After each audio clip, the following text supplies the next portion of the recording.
all-new episode of GVN Review for the Bad Batch.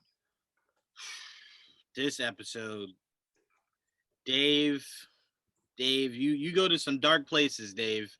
Before we get into that, I want to introduce my co-host as always, AJ. What's going on, AJ? Living my best life. Was about to fall asleep for a second time again, but I didn't. You're welcome. I made it on time this time. Welcome. I love how it's a service to me. No, before we get into talking the Bad Batch, I wanted to talk a huge rumor that came out last week after we had recorded this episode, or this week, I think, earlier this week. Baris Ofee is looking to return in the Ahsoka series. Excuse me. Return of the Queen. Now, those two have, some would say, unfinished business. They got beef. Yeah, by the way, good old burger. Anakin was a typical older brother that's like, yo, you put your hands on my sister? He was dragging Baris Ofee out there, and he was just like, I'll kill you. It's like, whoa, bro. Like, I framed her. I didn't kill her. But no, anyone who's unfamiliar with Baris Ofee, she is a former Jedi of the Jedi Order who decided that she no longer believed in what the Jedi stood for. So she turned to the dark side, not dark side like the Sith, although we don't know what she did after she was arrested. Because you would assume after Order 66 commenced, Palpatine probably just released her and said, you want a job? Because she's not really a Jedi. He's front and center. He saw that she was standing against the Jedi. Yeah, but I would imagine that since Palpatine already had Darth Vader, Barris wouldn't matter anymore. So he just decided, hey, kill all Force users. Just to take. Think of it like this: we had second sister. We had the second sister. We had the the Inquisitors. So she very likely could be an Inquisitor that Ahsoka comes across. Yeah. Like she legit, and I would see. I very much like this idea. Once I heard this report, I would have loved it. And I know technically this wouldn't be able to happen because we would have seen it in Rebels. I would have loved it if Thrawn had a right-hand man that was essentially a I just forgot the name, an Inquisitor, and Baris Ofee was his Inquisitor. So not only when Ahsoka finds Thrawn, she finds an evil Ezra, she finds Baris Ofee right there, ready to kill at Thrawn's order. I like, because think about it, like it's, and again in the series we could maybe get Rex or whatever, but as far as we know, it's just Ahsoka. And Ahsoka is not the most powerful Jedi ever. So to me, it's like, if you really want to showcase how strong she is, stack the deck. Have it Thrawn, Ezra, and Barris versus just Ahsoka. That's tough. I don't think that would be a good matchup right there. Now if you teamed up Ahsoka and Bo-Katan on the other hand, then yeah, you can do that. Well, we know you can't do that because she's with Mando. So you mean God, what's her name from Rebels? You would team up her and Ahsoka. Sabine and Ahsoka. You talking about Clone Wars or after? No, remember this series takes place after where she left Mando. This is Ahsoka. Yeah, so they're not together anymore. They all went their separate ways. Bo-Katan, Mando, they're not all together anymore. Bo-Katan is no. You are high if you think Bo-Katan just saw him with the Darksaber and left. She killed. She ain't leaving. She already killed him. She got the Darksaber already. Right. So what? Mando season 3 is the rise of Bo-Katan. Yeah. It's not even about Mando anymore. It's about his corpse. He's already dead. I doubt, because now that he doesn't have Grogu, I do believe Mando's sole mission is to rebuild Mandalore.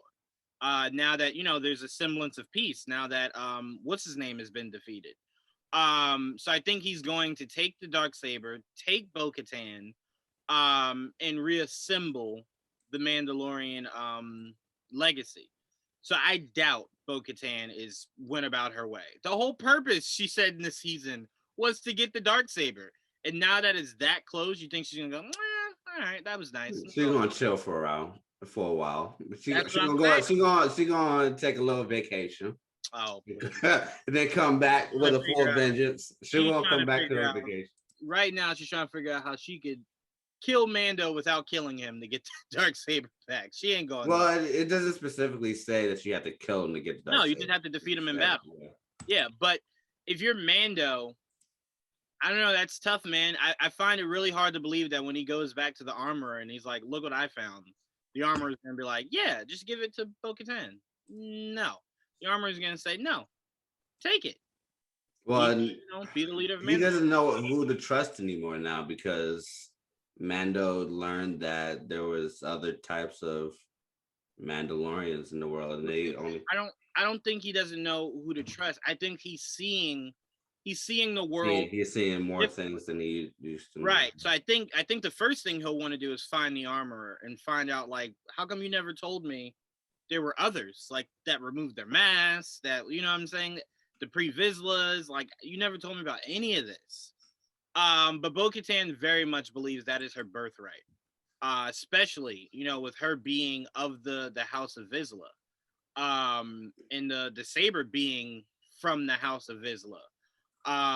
So yeah, that'll be interesting. But anyway, AJ, your thoughts on Baris Ofee possibly making a return in the Ahsoka series? I love it. The last time we saw her was during the trial, and we all know that she went to prison for all that. But what we don't know is what happened. And this is almost the exact same time as Order 66. So there's a lot between. Oh no! When she went to prison, this was it was a little bit, yeah, but it's between. I'm talking about, what is it? Clone Wars season 7 and Remember, this wasn't in season 7. This is in. No, I know this was like season 5 or something that. But I'm talking about the next time Ahsoka and Barris meets again. So it's going to be between that and what is it? Not Boba Fett. Oh my God, we just talked about Mandalorian. There we go. Wait, so you think it's between that timeline? Because in my mind, I think she'll meet up with Baris Ofee after the events of the last time she saw Mando. I think on her journey to find Ezra, she'll come across Baris. Well, we that can be true as well, but we also don't know what Ahsoka's been between what is it? Oh, that's what I'm saying. After season 7 and Mandalorian. Well, that's what I'm saying. I think she'll meet up with Baris after the events of season 2 of Mando. So you're saying we might get a somewhat of a prequel. Yeah, a little bit within the series. Yeah, we'll get like a little. You can't have the gap between season 7 of Clone Wars and season 2 of Mando. You have to shrink it. You have to go between the end of Rebels and when she meets up with Mando in season 2. Because remember, Rebels she kind of told you everything she's been doing from the events of Clone Wars to the events of Rebels. So we need to fill in the gap between where she saw Rebels and where we saw her in the Mandalorian season 2. So it could be in between those holes for sure. So it's just the idea of seeing where they fill in those blanks. In my mind, so let me ask you this before we get into Bad Batch. Do you see Baris Ofee being like having a lightsaber, or her going the route that Ventress went, which is more so like a bounty hunter? Like she takes up like a gun or like another weapon or something like that? Or do you? No, I think she'll stick with the lightsaber. My thing with Barris is that she just didn't really trust the Jedi, not really much as the Force and stuff. Mm-hmm. So I'm perfectly fine with her still using the lightsaber and the Force. I do want to see, because anyone who's unfamiliar with who Baris Ofee is, Sundali was her master. we never got to see what her response was to finding out that her Padawan had strayed so far away from the path. So if we do get Baris Ofee, I would like a flashback to how she escapes, and just a moment between her and her master. To me, that's very important. Just to see how far, like, she had trained her for all this. And what was even crazier is, remember, Ahsoka saved Baris Ofee. Remember the attack of the brainwashing worms? Mm-hmm. She could have killed Baris Ofee in that moment. She didn't. Remember when the whole mountain had collapsed on Ahsoka and Baris Ofee? She had saved Baris in that moment. So I'm like, she had saved Baris like 3 times, and Baris couldn't think of anyone else to put this on but Ahsoka? That's crazy. I think it's because Ahsoka was the gullible one within her Yeah, but there had to have been, like, think about this. You're putting this on a Padawan of one of the most notable Jedis within all of the Order. Yeah, but it worked. It did work. Yeah, it worked. Yeah, it did work. That's crazy. And what's even crazier was the Jedis were just like, "Yep, I believe it." It's like, it made it worse because it was Anakin's Padawan, yeah, and right. the Order didn't really trust Anakin. Right. So it was actually a perfect plan. It was. Damn, yeah. So you know what? I need a scene between Ahsoka, because remember, they never talked about it. That we saw. So if I'm Ahsoka, I want to know why. Bro, why? We were friends, like really good friends. Why would you do that? Get out of here. Mm-hmm. Jeez, man. I know AJ had to be like, "Oh, you did that to my girl?" I'm waiting. I'm waiting for that battle. I'm waiting for that battle. It is going to be a good one. And I do hope that Dave Filoni, now seeing this episode of Bad Batch, we can head into this. I do hope he retcons Ventress. I really do. I really do. To me, characters that you've built up that largely, don't tell. Like, if they die in the show, no problem. I'm fine with that. But characters that big should never die in a book. They should never die on a book. Especially when you've built them. Like, picture if Darth Maul died in a book.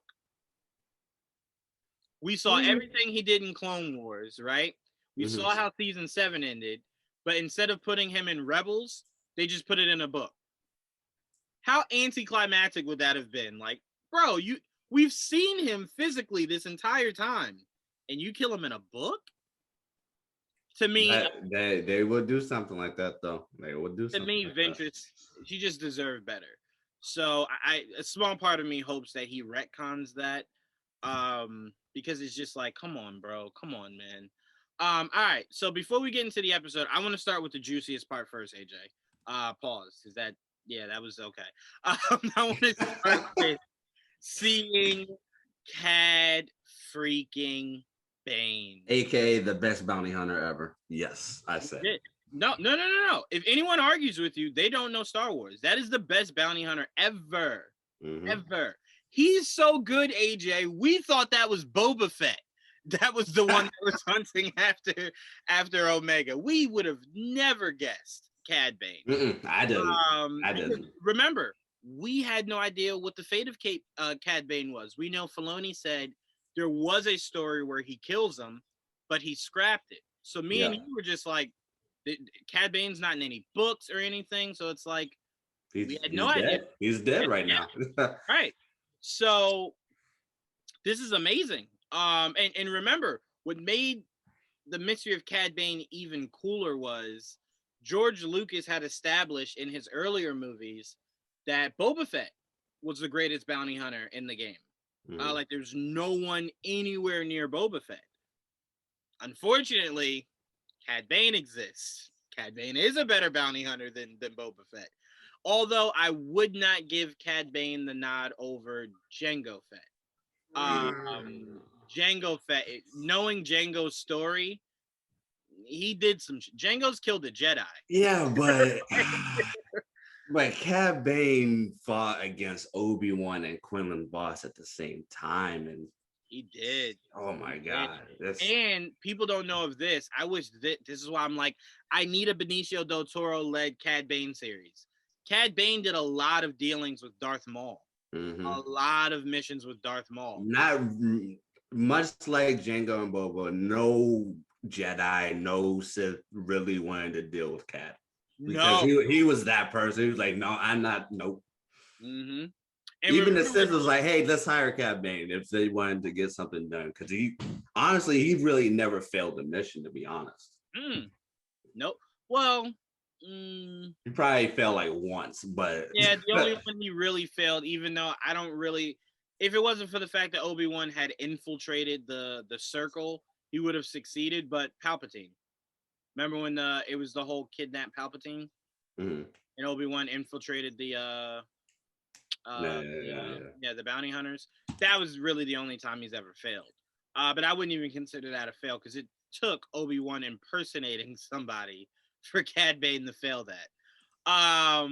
But yeah, man, seeing Cad Bane new armor, he never had armor before.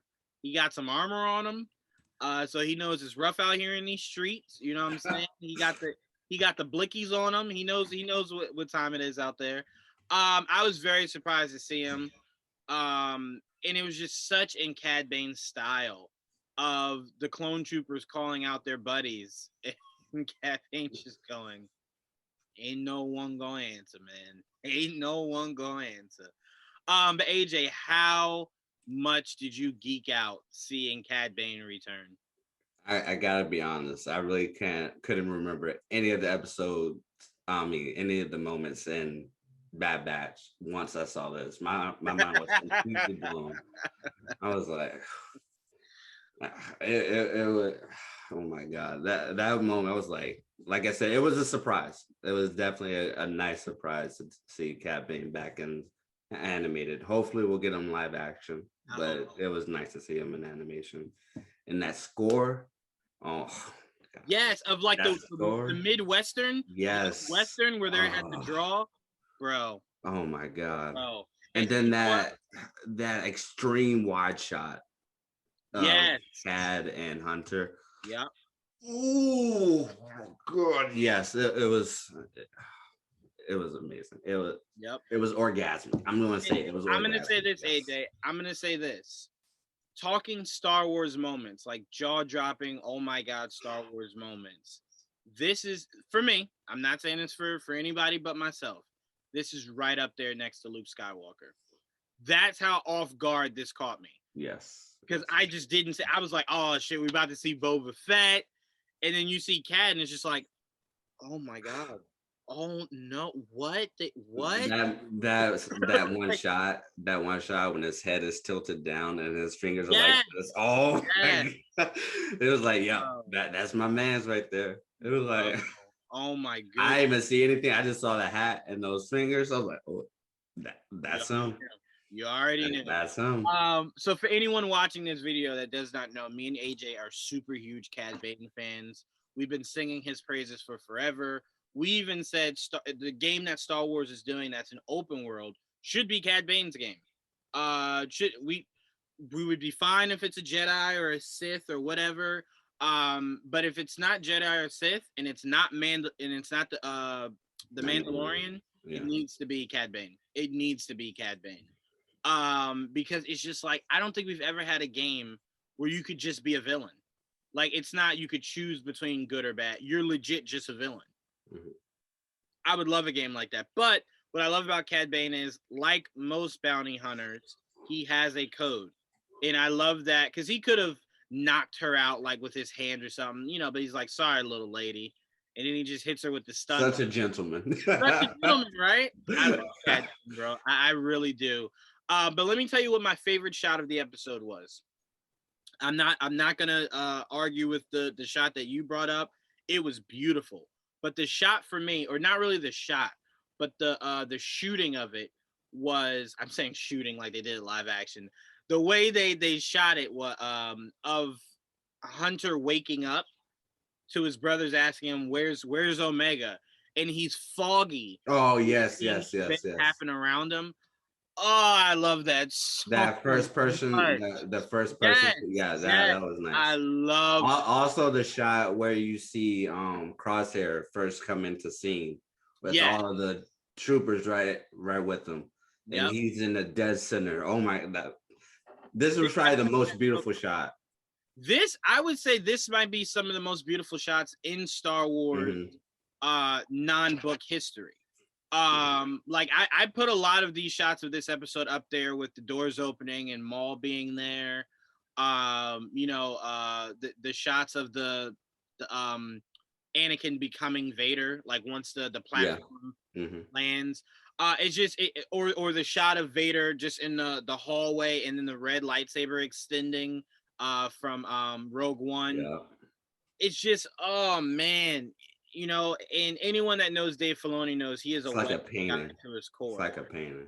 Yeah, it is like a painting. It really is. Now, It reminded me of that shot in Endgame where you see Cap by himself versus the yeah, entire yeah, army. Yeah, yep. I'm with you on that. It's as poetic as that yeah.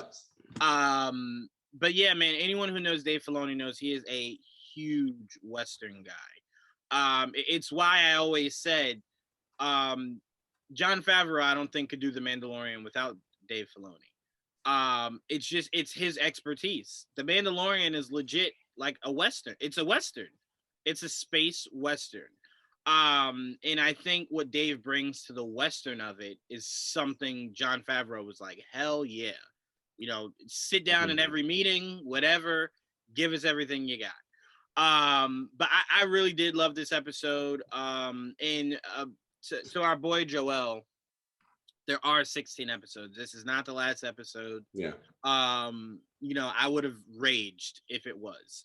But I double checked it on IMDb, because I've been wrong many a times. But they say it's 16 episodes. There'll be an episode next week, the week after, the week after that.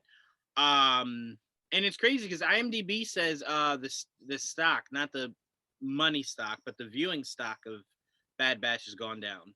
Has gone down. I think they said by like 48 points. I don't know who's not watching this show, but if you see this episode and you're not just pining to see the next, I would just say you're more of a casual. You're not a Star Wars fan. You're just like, you know what I'm saying? You're more casual. Because real Star Wars fans, they are injecting this episode into their veins. This is how you do it. This is really, really, really how you do it. I don't have anything else to add, man. This episode was beautiful. I don't know where they go from here. I'm very curious if Finnick was working with Cad Bane or if that's a whole nother angle.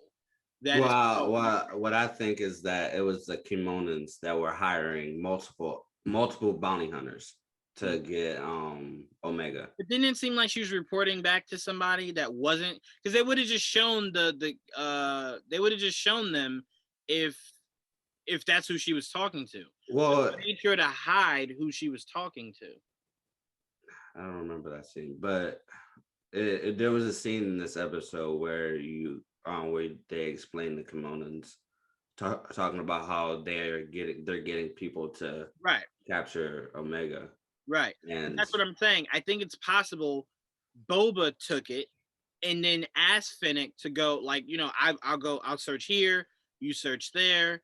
Even though I'm with you, it wouldn't make sense because Boba would just do it himself. But did Finnick really know Boba at that time? Because in Mandalorian, it didn't seem to me like they knew each other. Right. She said in that moment he had rescued her from after where Mando had essentially killed her. So yeah, you're right.